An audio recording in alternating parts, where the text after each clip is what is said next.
આ શક્તિમાં મારા માતાના નામના ઝાલા ભાવેશ, હું ઠાસરા તાલુકાના ડાકોર નજીક રાજપુરની મુવાડીથી આવું. લોહીની ટકાવારી ઓછી હતી. એ ડોક્ટર એવું કહેતા હતા કે ઓપરેશન કરવું પડશે, બાળક બચશે ને એવું કહેતા હતા. એ હવે પછી લોહીની ટકાવારી ઓછી હતી, ડોક્ટર સીઝર કરવાનું કહેતા હતા. તો પૈસાની સગવડ પણ નથી મળજો, 50,000 રૂપિયા કીધા હતા. ત્યારે કઈ આશરો નતો માળીનો, તે આરે માનતા રાખી અમે મારા પત્નીને બે કે આટલું મારું કામ થઈ જાય. તો અને થોડી વારમાં જ લોહી પણ નહોતું મળતું, એ પણ મળી ગયું. અને માનતા નસીબ પર ચૂંદડી અગરબત્તી બે જણાએ મારી દીધી અને માળીના સાનિધ્યમાં નામ પડાવવાનું રાખી દીધું. ઓપરેશન ના કરાવવું પડ્યું? ઓપરેશન ના કરાવવું પડ્યું. બરોબર. એટલે એ સમયે તમે દવાખાને લઈ ગયા તો ડોક્ટરે એવું કીધું કે એમની લોહીની ટકાવારી ઓછી છે, એના કારણે બાળકના જીવના જોખમ છે એમ. એટલે તમે એ ટાઈમે ખૂંખાર મેળવીમાંની માનતા રાખી. થોડા ટાઈમમાં જ ડોક્ટરે કીધું કે તમારે નોર્મલ ડિલિવરી થઈ ગઈ. ચિંતાજનક વાત હતી પણ માનતા રાખી એટલે બધું સારું થઈ ગયું. એટલે દીકરીની માનતા પૂરી કરવા આવ્યા, નામકરણ કરવા. નામ પાડવાનું કોણે? મેં કીધું તું તમે કર્યું? તમારા મનથી માનતા મનથી માનતા રાખી. એમ હું પરાણે કોઈને ક્યાંથી નામ પાડવાનું, કોઈ વાંધો નહીં. એ પ્રમાણનું નામ, એનું નામ સંધ્યા. રામ રામ રામ.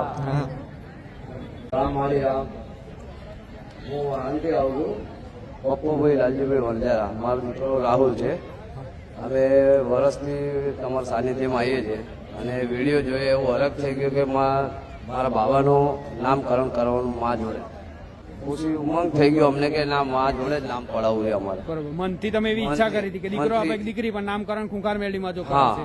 એટલે દીકરો આવ્યો. દીકરો આવ્યો. બરોબર. તો નામકરણ કરાવું.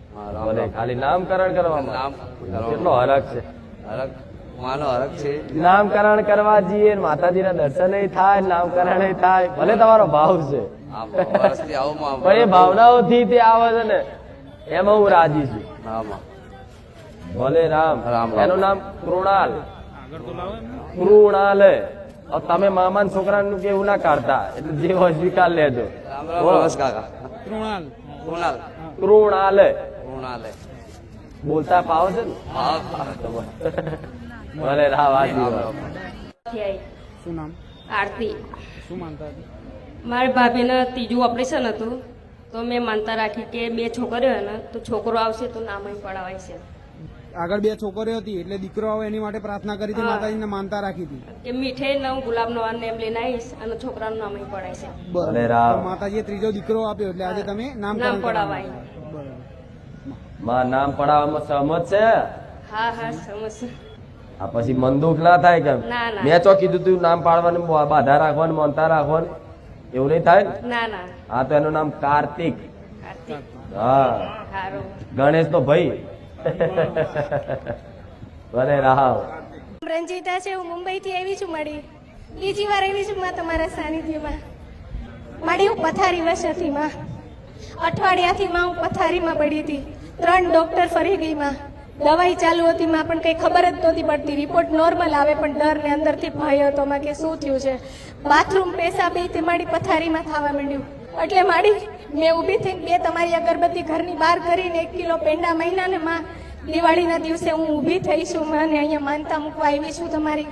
એ ખુખાર વેલડીમાં મારા જાજા રામ રામ તમને મળી. મારા હૃદયના ભાવ જોજો માં ભગવતી. એ માં, હું જયારે વિડીયો જોઉં ને તો એવું વિચારું કે કેટલા લાખો ભક્તો માના સાનિધ્યમાં આવીને દર્શન કરે છે. ને હું અપાગણીમાં વિડીયોમાં જોઉં છું, તમને આવીને થકતી માં, અહીં લગી નથી આવી શકતી ને આ લોકો કેવા દર્શન કરે છે માં. પણ મારી મારા અંતરના ભાવથી પગે લાગુ ને જ્યાં ત્યાં મારી હાજરે હજુર રહેજો. જય કુખાર મેલડીમાં. તમે અહીં ના આવી શકતા હો, પણ હું તો અહીં આવી શકું ને. આ મારી તમે મેં એકવાર છે ને તમને થાળી દઈ ને માં કે મારી આ રાંધણ છઠ નું રાંધ્યું છે, તો માં તમે બોકડા ઉપર મારી તમે સોનાના સિંગડા વાળો બુટિયા ઉપર મારી લાલ કલરની સાડી પહેરીને તમે મારી દાંત કાઢ્યા આવ્યા. અને મારી એક મારી માનતા હતી ને, મારી માનતા પૂરી નહોતી થતી ને, તો મેં પ્રાર્થના કરી માં મારો એટલો ભાવ ને વિશ્વાસ છે, મારું કામ કેમ નથી થતું. તો મારી એ દિવસે તમે મને સાક્ષાત દર્શન આપ્યા હતા. મારી લાલ કલરની સાડી ને મારી આ રૂપમાં આવીને માં હાજરે હજુર બેઠા છો બારેજામાં, એવો મારો ભાવ છે માં. આજ રૂપ હતું ને?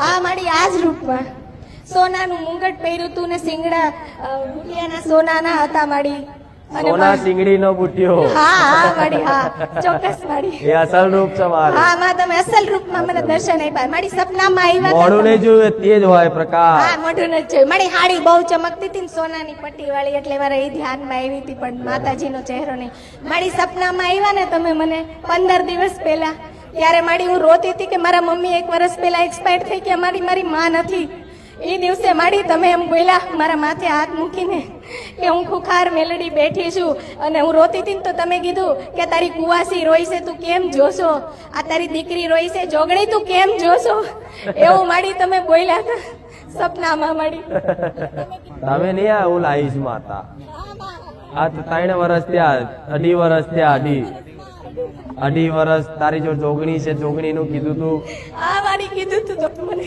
ખપ્પર જોગણી નું ખબર કીધું જોગણી એના મોના છે ને બહુ માનું છું હા બહુ મોના છે એટલે એ જ અહીં લઈને આવી હા માડી પણ માડી હું એમ કહેવા માંગુ છું કે માં, હું આવી વ્યક્તિ નથી પણ મારા ભાવ ન્યાથી સ્વીકારજો માં. તારો ભાવ છે એટલે તો આટલું હું બોલું છું નકર માનતામ કોઈને વાત કરું એ પહેલા એકવાર બોમ્બે થી ને હા માં જાજા રામ રામ મોકલતી હતી તમને મુંબઈ થી પહેલા એકવાર આથી 2.5 વર્ષ પહેલા આવ્યા હતા અને આજે ફરી એક વખત દર્શન કરવાનો મોકો મળ્યો પણ એ કહે છે કે મારો ભાવ બહુ છે મારા આવું છે પણ મારા મજબૂરીઓ છે પણ ભલે ગમે તેવી મજબૂરી હોય પણ તમે હેરા ભાવ રાખતા તો હું એ મળવા આવું છું આમાં આવો છો બાડી મારે સપને આવીને તમે મારું બધું દુઃખ મને કહી દીધું કે તારા પપ્પાને આ દુઃખ છે તને આ દુઃખ છે પણ મારી સવારે ઉઠી તો મને સપનું ભૂલાઈ ગયું માં એ તો સમય ક્યાં હોય ભૂલાઈ ગયું બાડી પણ મેં મારું કર્તવ્ય નિભાવ્યું અને આ રૂપમાં સપનામાં આવી તો હજુ તમારો ભવ સાગર બધો પાર કરી દઈશું મેલડી હો ભલે આશીર્વાદ છે ખૂબ રામ છે મારું નામ સરસ્વતી છે અમેરિકાથી આવું છું અને હું માળીનો વિડીયો જુલાઈથી જોઉં છું જ્યારે મને થોડો પ્રોબ્લેમ હતો ત્યારે હું યુટ્યુબ ચેનલ ચેક કરતી હતી ત્યારે મને સડનલી માળીનો વિડીયો મળ્યો અને માળીનો વિડીયો મેં જોયો ત્યારે મને એવું લાગ્યું કે બસ માળી જે કે છે એ સાચું છે આપણે માનીશું તો આપણું કામ થશે તો મને જે પ્રોબ્લેમ હતો હું 15-20 વર્ષથી યુએસમાં ગાડી ચલાવતી હતી તો મને કશો જ પ્રોબ્લેમ નહોતો થતો અને સડનલી મને ગાડી ચલાવું ત્યારે મને બહુ જ ડર લાગતો તો હું બેસી પણ નથી શકતી હું સ્ટેરિંગ ઉપર બેસું તો હું એટલી રડું ને કે મારી ગાડી અત્યારે ઠોકાઈ જશે અહીંયા એક્સિડન્ટ થશે અહીંયા એક્સિડન્ટ થશે એવું લાગતું હતું મને પછી મેં માળીને કહ્યું કે માળી મને કેમ આવું થાય છે તમે મને બતાવો અને કંઈક એવી હિન્ટ આપો કે બસ હું સમજી શકું કે મને કેમ આ પ્રોબ્લેમ થાય છે તો માળીનો વિડીયો હું બીજા દિવસે જોતી હતી મને બસ આદત પડી ગઈ હું બધા વિડીયો જોઈ જ લઉં બધું જાણી જ લઉં કે માળી શું કહેવા માંગે છે આટલા વર્ષથી તો મેં બધા જ વિડીયો કન્ટિન્યુઅસ 24/7 બસ હું એ જ જોયા કરું એક દિવસે ગોગ મહારાજનું કંઈક પ્રવચન માળીએ કર્યું અને એમાં કહ્યું કે જો તમને મહારાજનો પ્રોબ્લેમ હોય તો તમને આવા પ્રોબ્લેમો થાય પછી મેં માળીને કહ્યું કે માળી હું મહારાજનું આટલું કરીશ આટલા દાણા ચકલાઓને નાખીશ ને આ કરીશ તો મને બસ 3 કલાક પણ નથી થયા અને હું પછી મારા છોકરાઓને લેવા ગઈ તો મને એવું ફીલ જ ના થયું કે મને આ પ્રોબ્લેમ હતો મને બસ 3 કલાકની અંદર મારું સોલ્યુશન થઈ ગયું હું ગાડી લઈને ગઈ તો હું પોતે શોક થઈ ગઈ કે હું સવારે તો ગાડીની સ્ટેરિંગ પર બેસી નથી શકતી અને સડનલી મને 3 કલાક મેં માળીને ખાલી બસ અરજ કરી છે અને હજુ તો મેં દાણા નાખ્યા પણ નથી અને મને સારું થઈ ગયું એટલે એના પ્રભાવથી એક ગભરાહટ થતી એક ડર લાગતો અને